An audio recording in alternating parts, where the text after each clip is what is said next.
The federal government then is PDP. An election between PDP and everybody is involved. He came on behalf of his party, and PDP is contesting. Even me, I was not allowed to leave my local government as governor. So how will I be where I'm equally detained? I be from number 26 to number 1. After that third strike, we won Bill Gates Prize for medicine, for health. Why? When you bring change, you have for enemy all those who live off the old order. I cannot buy ambulance or put something in general hospital and I can't find it. So we'll fight them. Who will be in charge? And I'll change this country. You will see people being pulled out of poverty. You will see it physically. They will feel it. They will see it happen. People saw it in Anambra State. The elites or those who live off the confusion will not be happy. And they will complain. Thank you. Thank you. In 1 or 2 other states. I'm also calling other potential candidates to stop.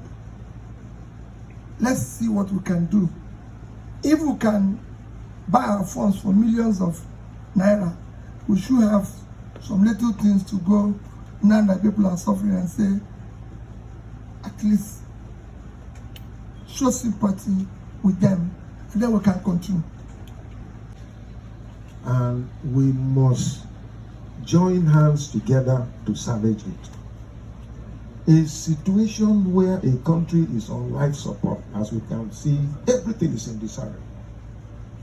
So let us put aside partisanship and see what we can do.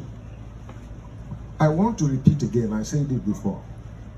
Yeah, the front runners of this 2023 presidential election are 3 of them, from the PDP, my party, the APC, and the Labour Party. But let us look at these 3 people who has the capacity to deliver and to make things work for our country, Nigeria.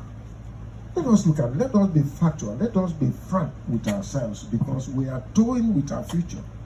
A country of over 200 million people deserve a better leadership that is proactive, that has foresight, that has vision to make things work for our country. I look forward that these 3 candidates of the various political parties will meet. Then I'm in PDP, so let's see how things work out. But the truth is that the Bible says, John 3:27, a man can receive nothing except is given to him from above. And the Bible says again in Ecclesiastes 9:11, the battle is not for the swift, nor for the strong, nor the race for the fastest runner, nor success for men of wisdom. But everything comes by time and chance as God gave it. So it doesn't matter. He may not have the wherewithal, but if God decides, who can stop? And if God decides that somebody else. Next.